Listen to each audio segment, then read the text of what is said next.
Hello students, welcome back to Bosco Campus Vision. In the last sessions we were discussing about electronic payment systems. So in this session we will move on to one of the most popular electronic payment system, that is credit or debit card payment system. So we will look into the meaning, parties involved and the payment process of a credit or debit card payment system. So the most popular form of e-payment system is through credit cards. Credit card is a rectangular piece of plastic card with a magnetic strip issued by a bank.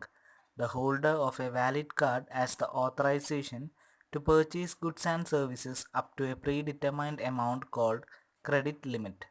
So എല്ലാവർക്കും familiar ആയിട്ടുള്ള ഒരു payment സിസ്റ്റമാണ് credit card എന്ന് പറയുന്നത്. ഒരു particular bank issue ചെയ്യുന്ന ഒരു magnetic strip embedded ആയിട്ടുള്ള ഒരു റെക്ടാങ്കുലർ പീസ് ഓഫ് പ്ലാസ്റ്റിക് കാർഡിനെയാണ് നമ്മൾ ക്രെഡിറ്റ് കാർഡ് എന്ന് പറയുന്നത്. സോ ഈ കാർഡ് ഉപയോഗിച്ച് നമുക്ക് പലതരത്തിലുള്ള പേയ്മെൻറ്റ്സ് നടത്താം, ഗുഡ്സ് പർച്ചേസ് ചെയ്യാം. സോ ഇതാ പേര് സൂചിപ്പിക്കുന്നത് പോലെ തന്നെ ബാങ്ക് കസ്റ്റമറിന് കൊടുക്കുന്ന ഒരു ക്രെഡിറ്റ് ഫെസിലിറ്റിയാണ്. അപ്പോൾ ഈ ഒരു ഫെസിലിറ്റിക്ക് ഒരു ക്രെഡിറ്റ് ലിമിറ്റ് ഉണ്ടാവും. ഈ ക്രെഡിറ്റ് ലിമിറ്റ് എന്ന് പറയുന്നത് കസ്റ്റമറിൻ്റെ റെപ്യൂട്ടേഷനും സ്റ്റാറ്റസും ഒക്കെ ബേസ് ചെയ്തിട്ടാവും. ഇപ്പോൾ 25,000 ക്രെഡിറ്റ് ലിമിറ്റ് ആണെങ്കിൽ ആ ഒരു മാസം ആ കസ്റ്റമറിന് ആ ക്രെഡിറ്റ് കാർഡ് ഉപയോഗിച്ച് 25,000 പേയ്മെൻറ്റ് നടത്താൻ സാധിക്കും. And when a customer purchases a product via credit card, the issuing bank pays on behalf of the customer and the customer pays the credit card bill after a certain period with interest. So credit card ഉപയോഗിച്ച് ഒരു customer ഒരു product purchase ചെയ്യുമ്പോൾ കസ്റ്റമറിന് വേണ്ടി ഈ card issue ചെയ്യുന്ന ബാങ്കാണ് അവിടെ പേയ്മെൻറ്റ് നടത്തുന്നത്. പിന്നീട് ഒരു സർട്ടൻ പീരീഡിന് ശേഷമാണ് കസ്റ്റമർ ആ എമൗണ്ട് ബാങ്കിൽ ഇൻട്രസ്റ്റോട് കൂടി തിരിച്ച് അടയ്ക്കുന്നത്. Next is debit card. A debit card like credit card is a small plastic card with a unique number mapped with the bank account number. It is required to have a bank account before getting a debit card from the bank. So physically ഒരു credit കാർഡിനെ പോലെയുള്ളൊരു കാർഡാണ് debit card എന്ന് പറയുന്നത്. അതിലൊരു magnetic strip ഉണ്ടാവും, നമുക്ക് പേയ്മെൻറ്റിന് use ചെയ്യാം. പക്ഷേ ഒരു ഡെബിറ്റ് കാർഡ് ഒരു ബാങ്ക് ഇഷ്യൂ ചെയ്യണമെങ്കിൽ ആ പർട്ടിക്കുലർ ബാങ്കുമായിട്ട് കസ്റ്റമറിന് ഒരു അക്കൗണ്ട് ഉണ്ടായിരിക്കണം. സോ ബാങ്കുമായിട്ട് അക്കൗണ്ട് മെയിൻറ്റെയിൻ ചെയ്യുന്നവർക്ക് ഇഷ്യൂ ചെയ്യുന്ന കാർഡാണ് ഡെബിറ്റ് കാർഡ് എന്ന് പറയുന്നത്. And in case of payment through debit card, the amount gets deducted from the card's bank account immediately and there should be sufficient balance in the bank account for the transaction to get completed. So നേരത്തെ credit കാർഡിൽ നമുക്ക് bank account വേണമെന്നില്ലായിരുന്നു, നമ്മുടെ അക്കൗണ്ടിൽ ബാലൻസും വേണ്ടായിരുന്നു. പക്ഷേ ഇവിടെ debit card ഉപയോഗിച്ച് നമ്മൾ പേയ്മെൻറ്റ് നടത്തുമ്പോൾ നമ്മുടെ അക്കൗണ്ടിൽ നിന്നാണ് ബാലൻസ് ഡിഡക്റ്റ് ആവുന്നത്. സോ സഫിഷ്യൻറ്റ് ബാലൻസ് മെയിൻറ്റെയിൻ ചെയ്തെങ്കിൽ മാത്രമേ നമുക്ക് ഡെബിറ്റ് കാർഡ് ഉപയോഗിച്ച് പേയ്മെൻറ്റ് നടത്താൻ സാധിക്കൂ. സോ ഒരു അക്കൗണ്ട് മെയിൻറ്റെയിൻ ചെയ്യുക, സഫിഷ്യൻറ്റ് ബാലൻസ് മെയിൻറ്റെയിൻ ചെയ്യുക, ഇത് തന്നെയാണ് ഒരു ഡെബിറ്റ് കാർഡും ക്രെഡിറ്റ് കാർഡും തമ്മിലുള്ള main difference. And a debit card system can be also used for withdrawing money from ATM. So ഇപ്പോൾ ATM കം ഡെബിറ്റ് കാർഡ്സ് ഒക്കെ അവൈലബിൾ ആണ്, അതുപയോഗിച്ച് നമുക്ക് ATMൽ നിന്നും കാശ് പിൻവലിക്കാനായിട്ടും സാധിക്കും. The major debit card and credit card issuers in India are MasterCard, Visa and RuPay. So ഈ debit കാർഡും ക്രെഡിറ്റ് കാർഡും ഒക്കെ ബാങ്കുകളാണ് ഇഷ്യൂ ചെയ്യുന്നെങ്കിലും ഇതിൻ്റെ ഇഷ്യൂവേഴ്സ് എന്നറിയപ്പെടുന്ന കുറച്ച് കമ്പനീസ് ഉണ്ട്. ആ കമ്പനീസാണ് മാസ്റ്റർ കാർഡ്, വിസ, റൂപേ എന്നൊക്കെ പറയുന്നത്. ഇന്ത്യയിലെ മെയിൻ ഇഷ്യൂവേഴ്സ് ഇവരാണ്. ഏത് ബ്രാൻഡിൻ്റെ അല്ലെങ്കിൽ ഏത് കമ്പനിയുടെ കാർഡാണെന്നുള്ളത് ആ ഒരു കാർഡിൻ്റെ right side, bottom right side കോർണറിൽ മെൻഷൻ ചെയ്തിരിക്കും. So this is all about the basic meaning of a credit card and a debit card. Next we have the parties involved in a credit or debit card payment system. So there are mainly 4 parties involved in a debit or credit card payment system. The first one is card holder, that is the customer himself. Next is the merchant, the seller of the product to accept the credit card payments. The third one is the card issuer bank, that is the card holders bank. കസ്റ്റമറിൻ്റെ ബാങ്കിനെയാണ് card issuer bank എന്ന് പറയുന്നത്.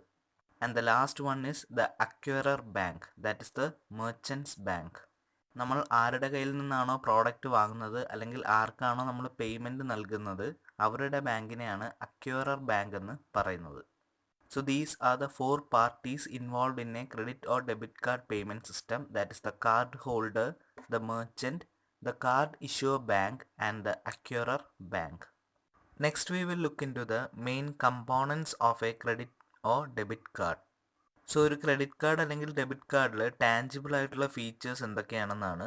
First of all അതിൻ്റെ front side നോക്കിക്കഴിഞ്ഞാൽ ആ card issue ചെയ്യുന്ന ബാങ്കിൻ്റെ name top right കോർണറിൽ മെൻഷൻ ചെയ്തിരിക്കും. അതുപോലെ ഒരു EMV ചിപ്പ് ഉണ്ടായിരിക്കും. ഇപ്പോൾ ഓഫ്ലൈൻ ട്രാൻസാക്ഷൻസ് നടത്തണമെങ്കിൽ EMV ചിപ്പ് എംബഡഡ് ആയിട്ടുള്ള കാർഡ്സ് നിർബന്ധമാണ്. പിന്നെ ഒരു 16 ഡിജിറ്റ്സ് കാർഡ് നമ്പർ ഉണ്ടായിരിക്കും. അത് ഓരോ കാർഡിനും യുണീക്ക് നമ്പേഴ്സ് ആയിരിക്കും. ഒരു കാർഡ് എക്സ്പയറി ഡേറ്റ് ഉണ്ടാവും, എന്ന് വരെയാണ് ആ കാർഡ് ഉപയോഗിക്കാൻ പറ്റുന്നത് എന്നാണ് അത് സൂചിപ്പിക്കുന്നത്. പിന്നെ കാർഡ് ഹോൾഡേഴ്സ് നെയിം ഉണ്ടാകും. അതുപോലെ തന്നെ ഏത് കമ്പനിയാണ് ആ കാർഡ് ഇഷ്യൂ ചെയ്യുന്നത്, മാസ്റ്റർ കാർഡാണോ, വിസയാണോ, റുപേ ആണോ, അതും ആ ഫ്രണ്ട് സൈഡിൽ മെൻഷൻ ചെയ്തിരിക്കും. ക്രെഡിറ്റ് കാർഡിൻ്റെ ബാക്ക് സൈഡ് നോക്കിക്കഴിഞ്ഞാൽ പ്രധാനമായിട്ടും 3 ഫീച്ചേഴ്സാണ്. ഒരു മാഗ്നറ്റിക് സ്ട്രിപ്പ് ഉണ്ടാകും, ഒരു സിഗ്നേച്ചർ സ്ട്രിപ്പ് ഉണ്ടാകും, പിന്നെ ഒരു CVV നമ്പറും കാണും, ഒരു 3 ഡിജിറ്റ് CVV നമ്പർ. CVV എന്ന് പറയുമ്പോൾ കസ്റ്റമർ വെരിഫിക്കേഷൻ വാല്യൂ ആണ്. അത് നമ്മൾ ഓൺലൈൻ ട്രാൻസാക്ഷൻസ് ഒക്കെ നടത്തുമ്പോൾ കാർഡ് ഐഡൻറ്റിഫൈ ചെയ്യാനായിട്ടുള്ള ഒരു യുണീക്ക് നമ്പറാണ്. അത് ഇന്ത്യയിൽ കാർഡ്സിനൊക്കെ 3 ഡിജിറ്റ് ആണ്, പുറത്ത് ഫോറിൻ കാർഡ്സിനൊക്കെ 4 ഡിജിറ്റ് ആണ്. അപ്പോൾ നമ്മൾ ഓൺലൈൻ ട്രാൻസാക്ഷൻസ് ഒക്കെ നടത്തുമ്പോൾ ബില്ലിംഗ് ഡീറ്റെയിൽസിൽ അത് ഫില്ല് ചെയ്യേണ്ടി വരും. So these are the main components of a credit or debit card.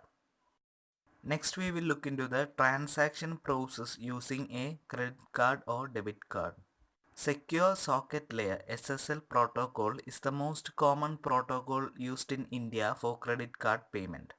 So we can make both offline and online payments using a credit card or debit card. Offline ആണെങ്കിലും online ആണെങ്കിലും transaction process ഒക്കെ same ആണ്. പക്ഷേ online പേയ്മെൻറ്റിൽ ഉപയോഗിക്കുന്ന ഒരു പ്രോട്ടോക്കോളാണ് secure socket layer എന്ന് പറയുന്നത്. So നമ്മൾ കൊടുക്കുന്ന ക്രെഡിറ്റ് കാർഡ് അല്ലെങ്കിൽ ഡെബിറ്റ് കാർഡ് ഇൻഫോർമേഷൻ പ്രൊട്ടക്റ്റ് ചെയ്യാൻ വേണ്ടിയിട്ടാണ് ഈ ഒരു പ്രോട്ടോക്കോൾ യൂസ് ചെയ്യുന്നത്. സോ നമ്മൾ കൊടുക്കുന്ന കാർഡ് ഡീറ്റെയിൽസ് ഒക്കെ നമ്മുടെ സൈഡിൽ വെച്ച് തന്നെ എൻക്രിപ്റ്റ് ആകപ്പെടുകയാണ്. പിന്നെ അത് മെർച്ചൻറ്റിന് മാത്രമേ ഡീക്രിപ്റ്റ് ചെയ്യാനായിട്ട് സാധിക്കൂ. സോ ഈ ഒരു പ്രൊട്ടക്ഷന് വേണ്ടിയിട്ടാണ് സെക്യൂർ സോക്കറ്റ് ലെയർ എന്ന് പറഞ്ഞ പ്രോട്ടോക്കോൾ യൂസ് ചെയ്യുന്നത്. So the payment process are carried out as follows. After purchasing the product from the website, the selected items are placed in the virtual shopping cart assigned by the merchant's server. So നമ്മൾ product select ചെയ്തതിന് ശേഷം move to cart എന്ന് പറഞ്ഞൊരു option കാണും. അത് click ചെയ്യുമ്പോൾ നമ്മൾ purchase ചെയ്ത പ്രോഡക്റ്റ് ഓട്ടോമാറ്റിക്കലി ആ കാർട്ടിലേക്ക് മാറും. The merchant server prepares an invoice including all taxes and shipping charges. The invoice is displayed along with a form requesting credit card information and shipping information. So നമ്മൾ കാർട്ടിലേക്ക് move ചെയ്തിട്ട് confirmation കൊടുത്തതിന് ശേഷം merchant ഒരു invoice prepare ചെയ്യും. ടാക്സും shipping ചാർജസും എല്ലാം include ചെയ്തിട്ടുള്ള ഒരു ഇൻവോയ്സ് പ്രിപ്പയർ ചെയ്യും. പിന്നീട് ഡിസ്പ്ലേ ചെയ്യുന്ന ഫോമിൽ നമ്മൾ നമ്മുടെ ക്രെഡിറ്റ് കാർഡ് ഇൻഫർമേഷനും ഷിപ്പിംഗ് ഇൻഫർമേഷനും അഡ്രസ്സും ഒക്കെ കൊടുക്കണം. Then the server negotiates with the client's computer level of security. If the client's browser is SSL compliant, the data typed by the client is encrypted with a session key. Thus the credit card number and the shipping address are encrypted. So ക്ലയൻറ്റിൻ്റെ ബ്രൗസറിൽ SSL protocol complaint ആണെങ്കിൽ automatically അവർ നൽകുന്ന credit card നമ്പറും shipping അഡ്രസ്സും ഒക്കെ encrypt ചെയ്യപ്പെടും. Then the merchant decrypts the data from the other end. The card number, the amount to be paid, invoice details and the merchant's public key certificate are sent to the acquirer by the merchant in an encrypted form.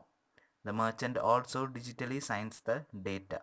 So കസ്റ്റമറിൽ നിന്ന് ലഭിച്ച എല്ലാ ഇൻഫോർമേഷനും encrypt ചെയ്തതിന് ശേഷം മർച്ചൻറ്റിന് ലഭിക്കുമ്പോൾ അത് decrypt ചെയ്യപ്പെടും. അതിനുശേഷം ഒന്നും കൂടി എൻക്രിപ്റ്റ് ചെയ്തതിന് ശേഷമാണ് അതിൻ്റെ അക്വയറർ ബാങ്കിലേക്ക് ആ ഡീറ്റെയിൽസ് ട്രാൻസ്ഫർ ചെയ്യുന്നത്.